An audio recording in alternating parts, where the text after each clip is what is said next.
The Adventures of Sergeant Dad. And then, boom! Marcus slammed his hand on his desk, scattering eraser shavings.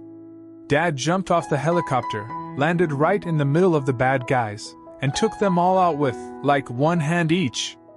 A chorus of groans erupted from the other fourth graders gathered around him during lunchtime.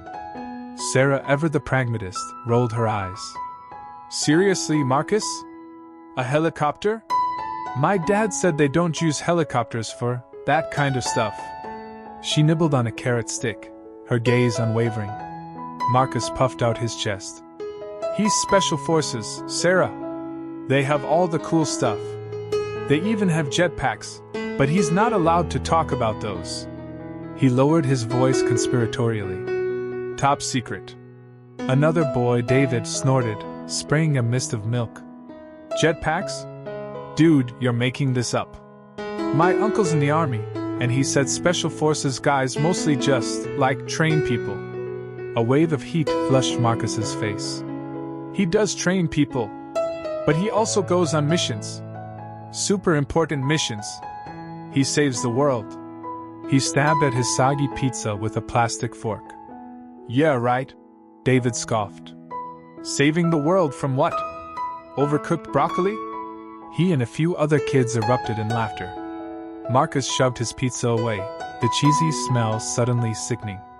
He fights terrorists. He stops bad guys from doing bad things. He's a hero. His voice cracked slightly on the last word. A hero who washes dishes at the diner on Tuesdays? Sarah asked, tilting her head. That stung. Marcus knew his dad worked extra shifts at the diner to make ends meet. It wasn't something he usually thought about, but hearing it thrown back at him like that felt like a punch to the gut. That's just extra money, he mumbled, avoiding her gaze. He does that for us. So we can have things. He trailed off, the triumphant story he'd been so eager to share dissolving into a pool of unease.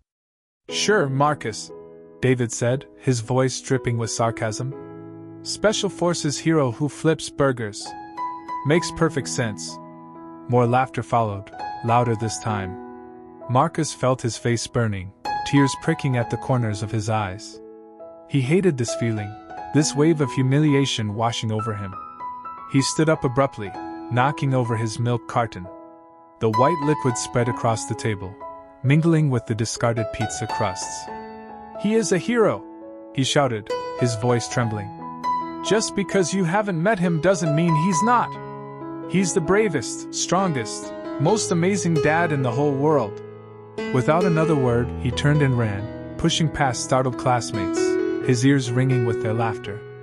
He didn't stop running until he reached the relative sanctuary of the empty school library, hiding behind a towering shelf of encyclopedias, his chest heaving, tears finally spilling down his cheeks. He wished, more than anything, that his dad was here, that he could prove them all wrong, that he could somehow make them understand the truth of what he knew in his heart. Sergeant Johnson was more than just a dad.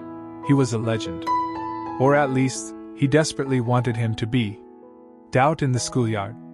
The midday sun hammered down on the asphalt schoolyard, turning the air thick and shimmering. Marcus, perched on the edge of the jungle gym, launched into a description of his dad's latest mission, rescuing a stranded hiker from a blizzard up near Mount Rainier. He'd embellished, of course. The hiker, in his version, had been dangling from a cliff face, mere inches from plunging into a ravine filled with ravenous mountain lions. Liar! Boomed a voice. Marcus flinched. Derek, a hulking boy with perpetually dirt-caked fingernails, was swaggering towards him, a gaggle of snickering followers trailing behind. Derek's face was a mask of disdain. Your dad's a janitor, Johnson. I see him mopping floors at the grocery store all the time. A knot tightened in Marcus's stomach. He does that too, Derek. But he's also in the Special Forces. He hated the way his voice wavered. Derek roared with laughter. Special Forces? Cleaning up spills in aisle 5? Get real. His posse echoed his laughter, a chorus of cruel amusement. Marcus jumped down from the jungle gym, his fists clenching. He is. He goes away for weeks sometimes. He can't tell us where. It's classified. Classified cleaning supplies, maybe. Derek sneered, pushing his face close to Marcus's. The smell of stale hot dog and playground dust emanated from him. Look, my dad's a lawyer. He knows about that stuff. Black guys don't just become special forces. It's not on TV. A wave of heat flushed Marcus's face. It wasn't just the insult, it was the dismissive way Derek said, "Black guys," like it was some kind of disqualification. That's not true. My dad's strong and smart. He can do anything. Prove it, Derek challenged, shoving Marcus roughly. He stumbled backward, his hand scraping against the rough asphalt. I don't have to prove anything to you, Marcus retorted, his voice rising. You're just jealous because your dad wears a suit and sits in an office all day. The taunts intensified. Crybaby! Liar! Your dad's a nobody! Marcus lunged, shoving Derek back. The larger boy retaliated, grabbing Marcus by the collar of his t-shirt. The thin fabric stretched and threatened to tear. A small crowd had gathered now, a circle of curious and, in some cases, gleeful faces. Fight! Fight! Fight! Someone chanted. Before the situation could escalate further, a sharp whistle pierced the air. Mrs. Davison, the fifth-grade teacher, was marching towards them, her face a thundercloud. What is going on here? She demanded, her voice cutting through the noise. Derek released Marcus, a smug look on his face. He knew he was bigger, stronger, and he knew the accusation, the seed of doubt he'd planted, would linger long after Mrs. Davison's lecture. Marcus stood there, breathing heavily, his shirt rumpled and his knuckles white. He wanted to scream, to explain, to make them believe him. But the words caught in his throat, choked by a sudden, devastating wave of doubt. What if Derek was right? Officer Miller's intervention. The screech of tires cut through the afternoon haze like a rusty saw. A patrol car, black and white and smelling faintly of stale coffee, lurched to a halt on the cracked asphalt. Officer Miller, his face a landscape of sun-baked wrinkles and weary indifference, unfolded himself from the driver's seat. The air hung thick with the metallic tang of blood from someone's split lip, mingling with the sweet, cloying scent of honeysuckle blooming on Mrs. Henderson's neglected fence. All right, break it up. What's going on here? His voice, roughened by years of yelling over sirens and shouting at drunks, carried the weight of weary authority. He separated the boys, pulling them apart like stubborn strands of licorice. Marcus, his chest heaving, stood nose to nose with Kevin, both sporting matching bruises blooming like dark purple flowers on their cheeks. He started it. Kevin spat, pointing a trembling finger at Marcus. Called my mom names. Marcus, still buzzing with adrenaline, retorted. She said my dad was a liar. He is in the special forces. The words tumbled out, laced with a desperate need to be believed. He caught Officer Miller's eye, pleading for validation he wasn't sure he deserved. The taste of blood filled his mouth where Kevin's punch had landed. Miller, however, seemed unimpressed. He adjusted his belt, the leather creaking softly. Special forces, huh? And I'm the King of England. Look, boys, I don't have time for this. Just shake hands and go home before I call your parents, and we all have a real bad day. He ran a hand through his thinning hair, the gesture revealing a patch of sun-bleached scalp. Marcus bristled. He hated being dismissed, being lumped together with the other kids on the block as just another troublemaker. He's deployed overseas. He can't even come to my birthday party. The urgency in his voice cracked, betraying a vulnerability he usually tried to hide. Officer Miller sighed, the sound heavy with condescension. Right. And I bet he flies a spaceship on the weekends. Look, kid, I've heard it all. Tall tales and excuses. Just try to stay out of trouble, okay? It'll save us both a lot of time. He gave Marcus a pat on the shoulder, a gesture that felt more like a dismissal than reassurance. The officer's gaze flicked past Marcus to some point over his shoulder, already mentally moving on to the next call, the next petty squabble. The The sun seemed to glare a little brighter, reflecting off the polished hood of the patrol car, mocking Marcus's frustrated silence. The honeysuckle smelled cloying, sickly sweet. His father was in the Special Forces. Why couldn't anyone believe him? Public humiliation. The gymnasium air, a blend of synthetic wax and youthful trepidation, pressed down on everyone. Folding chairs emitted a chorus of small complaints as parents settled in, awaiting the curtain's rise on the elementary school talent showcase. Marcus, a live wire of nerves, bounced lightly, anxiety coiling itself into a hard ball in his gut. He touted his dad's attendance like a prize, envisioning him a distinguished figure in his uniform, maybe even accepting a small token of appreciation from Mrs. Davison for his dedication. Officer Miller, stationed at the basketball hoop, a sardonic curve permanently etched on his lips, had been subtly tormenting Marcus all week, ever since career days' tall tales. "Special Forces, is it?" Miller drawled, his voice projected just far enough. "Must be a world-saving job if he's missing his own son's big night." Heat bloomed in Marcus's cheeks. "He's got vital duties," he muttered, eyes fixed on the scuffed floor. He felt the collective gaze of his classmates, a prickly blend of interest and barely suppressed mockery. "Vital duties?" Miller scoffed, the sound echoing through the vast space like a stray basketball. "Chasing mythical beasts? Or maybe negotiating peace treaties with Martian overlords?" He winked at a knot of giggling girls. "Give me a break, kid. You think anyone buys that story? Probably just craving attention." The laughter was a slap. Marcus's initial excitement evaporated, replaced by a rising tide of humiliation. Fists clenched, knuckles bone white, he wished for nothing more than to become one with the faded blue of the bleachers. His eyes stung, and he battled back the threatening tears. "He is in Special Forces," Marcus insisted, his voice betraying him with a crack. "He's just deployed on a critical mission." Miller detached himself from the basketball hoop, his shadow engulfing Marcus like a sudden storm cloud. "A mission, huh? Sure, and I'm moonlight as a brain surgeon. Listen, kid, there's no shame in having a regular dad, a plumber or whatever. You don't need to invent things." He clapped Marcus on the shoulder, a friendly gesture that landed like an accusation. "Just keep it real, okay? People respect that." The words resonated, each syllable a fresh wound. Marcus felt exposed, flayed. The murmurs intensified, fragments reaching his ears. "Special Forces? Seriously? Liar." He stood frozen, paralyzed by shame, as Mrs. Davison took the stage, a sharp tap of the microphone signaling the start of the performance.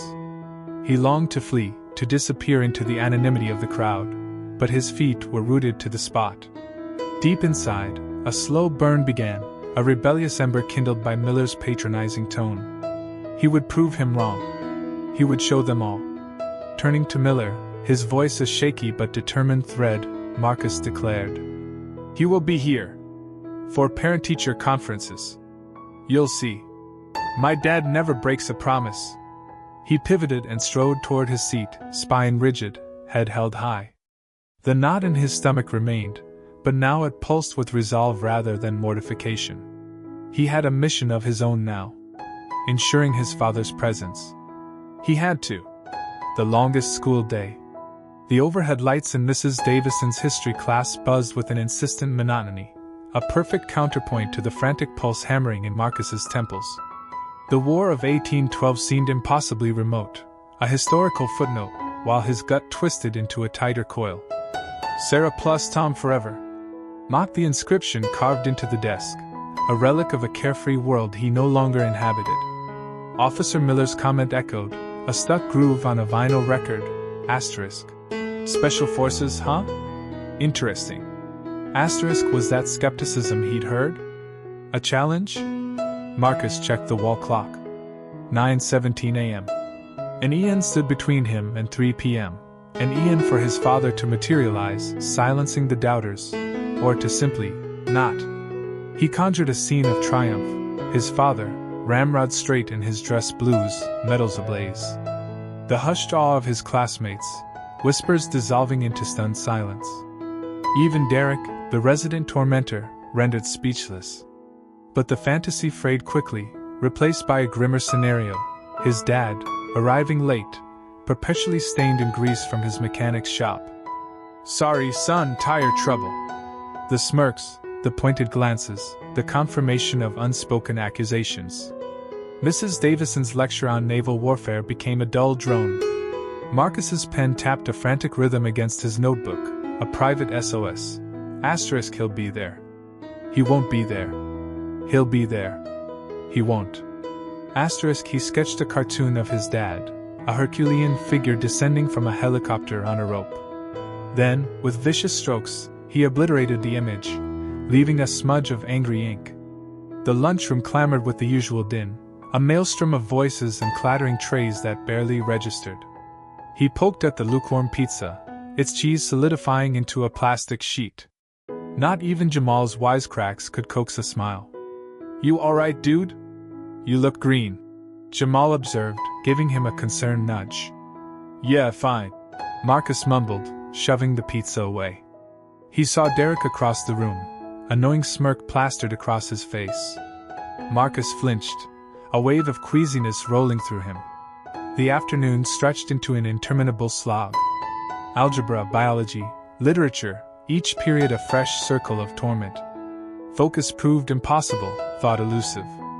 The mounting pressure was the sole occupant of his mind, the weight of expectation threatening to buckle his knees. Each second ticked off was another nail hammered into the coffin of his pride.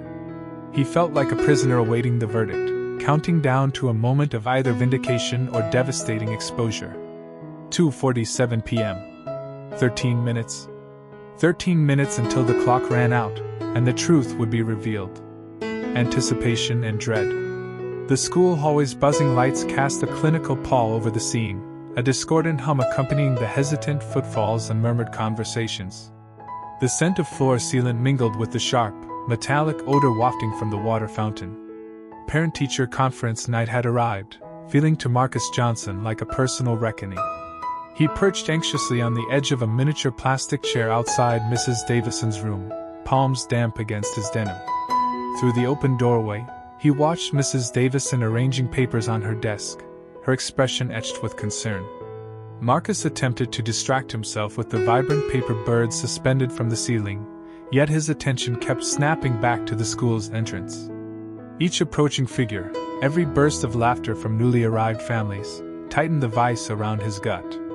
He knew what awaited him. The smirk that had played on Officer Miller's lips at the end of the school day.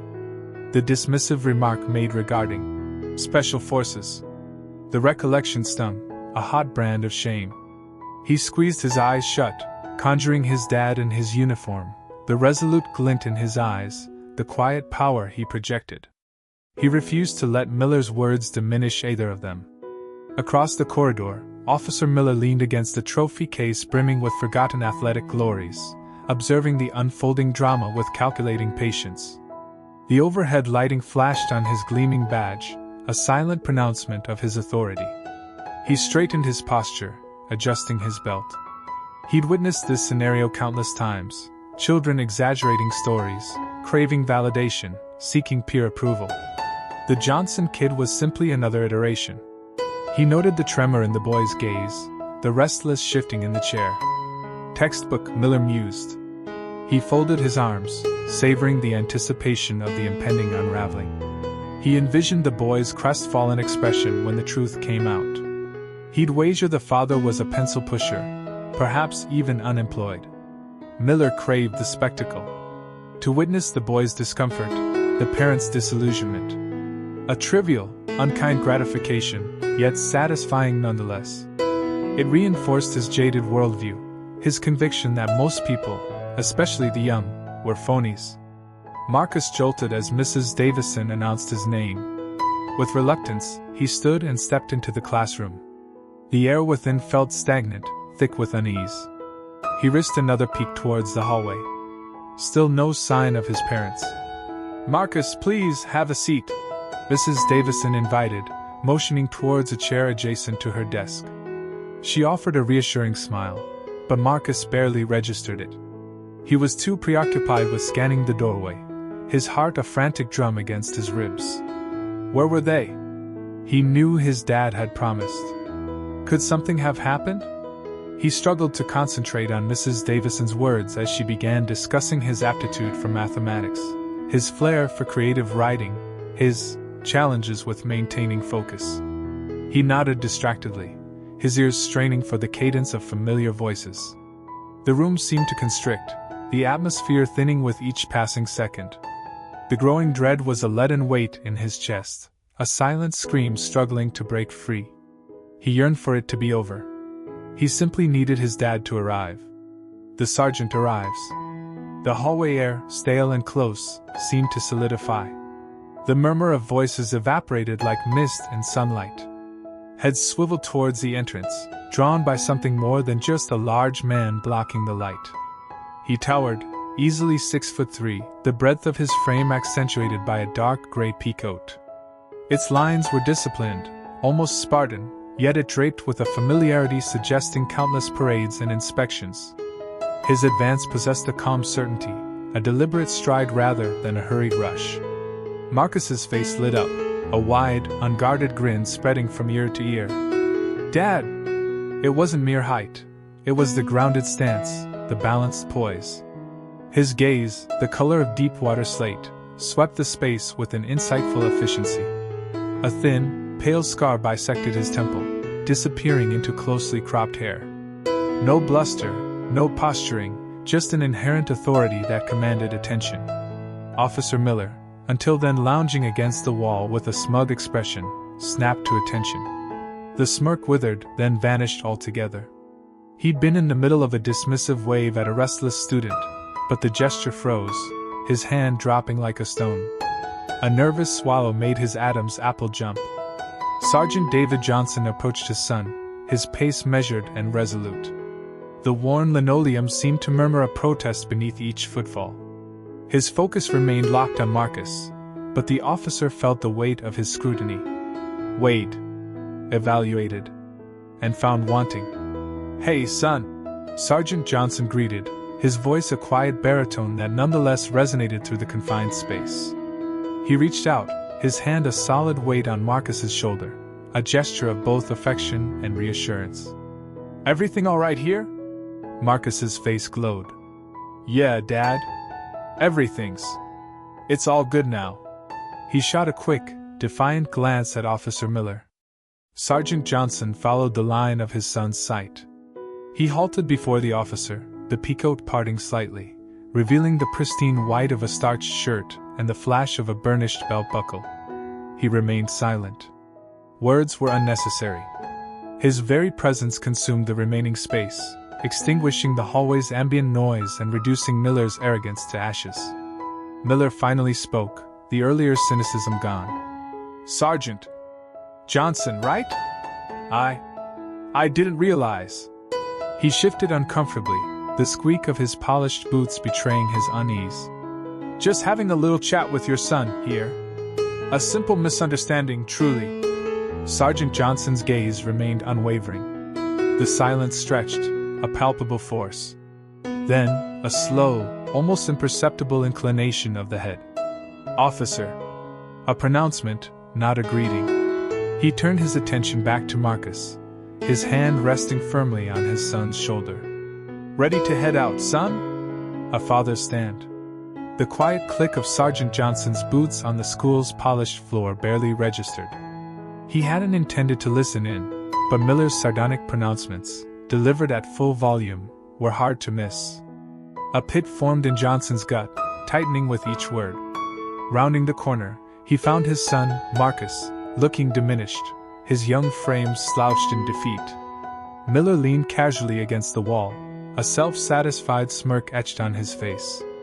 "Officer Miller," Johnson stated, his tone level, yet imbued with a force that snapped Miller to attention. The smirk evaporated. Marcus's gaze shot up, a fragile hope flickering amidst his worry. "Sergeant Johnson," Miller responded, his usual lazy cadence replaced by a cautious inflection. "Just chatting with Marcus here." Johnson's eyes, unwavering, held the steely glint that had broken down obstinate recruits and quelled hardened criminals. I overheard your chat. I also heard my son mention his father is with special forces. He let the statement linger, hanging heavy in the suddenly still air. The fluorescent lights buzzed, an unwelcome, droning counterpoint to the tense silence. That would be me, Officer Miller. A flush crept up Miller's neck as he shuffled his feet. He recognized that look, the dawning realization in a suspect's eyes that they'd overstepped. But this felt different, more personal. It wasn't about a legal boundary. It was a betrayal of respect, an affront to something deeply held. Listen, Sergeant, Miller began, his voice a little rough, as he raked a hand through his already messy hair. I didn't mean anything by it. Kids exaggerate. I've heard everything. Perhaps, Johnson countered, closing the distance between them. The mingled sense of disinfectant and cheap cologne hung in the air. But it doesn't give you license to demean them, to shrink their spirits. These kids, Officer Miller, represent what's coming. They deserve consideration, especially when their stories get a little tall. His voice dropped, but the simmering intensity remained. That badge you wear, officer, it signifies ideals. Responsibility, selflessness, and protection. Not cynicism or contempt. Miller glanced down at his dusty boots, suddenly aware of the weight of the metal pin to his chest. He thought of his own kids far away, and the constant ache of absence. He recalled the unending nights, the soul-crushing paperwork, the parade of human misery he witnessed daily. It was a grueling job, one that sometimes eroded his better nature. He focused on Marcus, who observed them with wide, uncertain eyes. Look, kid, he mumbled, the words catching. I apologize. I shouldn't have said that. Your dad's a hero. I was way out of line. He offered a wan smile that failed to reach his eyes. You're right to be proud of him. Lessons learned. Marcus's leg bounced, a frantic drumbeat against the linoleum floor. The waiting room felt colder now, the plastic chairs harder. His parents were late. Again. He pictured them stuck in traffic, his mom navigating the endless sprawl of the city, his dad. He stopped that thought. He didn't want to picture his dad at all. Not right now. The door creaked open, and Officer Miller emerged, a smirk playing on his lips. Johnson, huh? Your parents finally decide to show? Marcus swallowed, the lump in his throat feeling like a stone. Yes, sir. They're parking. Miller chuckled, a dry, humorless sound. Right. Parking. Well, send them in. I'm eager to hear how exactly a Special Forces sergeant forgets to pick up his kid on time. Marcus felt his face flush. He hated that Miller was making fun of him. But then, a shadow fell across the doorway. A tall, broad-shouldered figure filled the space. The smirk vanished from Miller's face. Sergeant David Johnson stood there, his posture ramrod straight, his eyes, the color of polished steel, fixed on Miller. He wore civilian clothes, dark jeans, a simple black t-shirt, but the air around him crackled with an undeniable authority. Marcus felt a surge of pride so potent it almost brought tears to his eyes. His dad was here. And he looked magnificent. I believe you were expecting me, officer? Sergeant Johnson's voice was low, steady, and carried the weight of command. Miller stammered, his earlier bravado evaporated. Sergeant Johnson. Yes, sir. We were just discussing Marcus's imaginative storytelling. Sergeant Johnson stepped forward, placing a hand on Marcus's shoulder. The gesture was simple, but it radiated reassurance. My son tells the truth, officer. Perhaps you should listen more carefully. He turned his gaze to the other children and their parents who were watching the scene unfold. Truth, respect, and believing in yourselves are the cornerstones of a good life. Never let anyone, especially not someone in a position of authority, make you feel small for speaking your truth. And remember, character is built on how you treat those with less power than you. He squeezed Marcus's shoulder. Come on, son. We have things to do. As they walked out, hand in hand, Marcus felt lighter than he had in weeks. He looked up at his father, a genuine smile spreading across his face. Thanks, Dad. Always, son, Sergeant Johnson replied, his voice softening. Back in the waiting room, Miller stood alone. The air, no longer charged with Sergeant Johnson's presence, felt flat, stale. He sank into one of the plastic chairs, the vinyl sticking uncomfortably to his skin. He replayed the scene in his head, his condescending remarks, Sergeant Johnson's unwavering gaze. He'd been so quick to judge, so eager to dismiss. He'd seen too much, he told himself, too many tall tales spun by attention-seeking kids. But he hadn't seen Marcus. He hadn't bothered to look beyond his own cynicism. And he hadn't seen Sergeant Johnson coming. He sighed, the sound heavy with regret. Maybe, just maybe, he could learn a thing or two about judging a book by its cover. Or rather, about not judging at all. Maybe it was time to start looking at people, really looking, instead of just seeing what he expected to see. The weight of his assumptions settled heavily on his chest. He knew one thing. He'd never underestimate a kid again.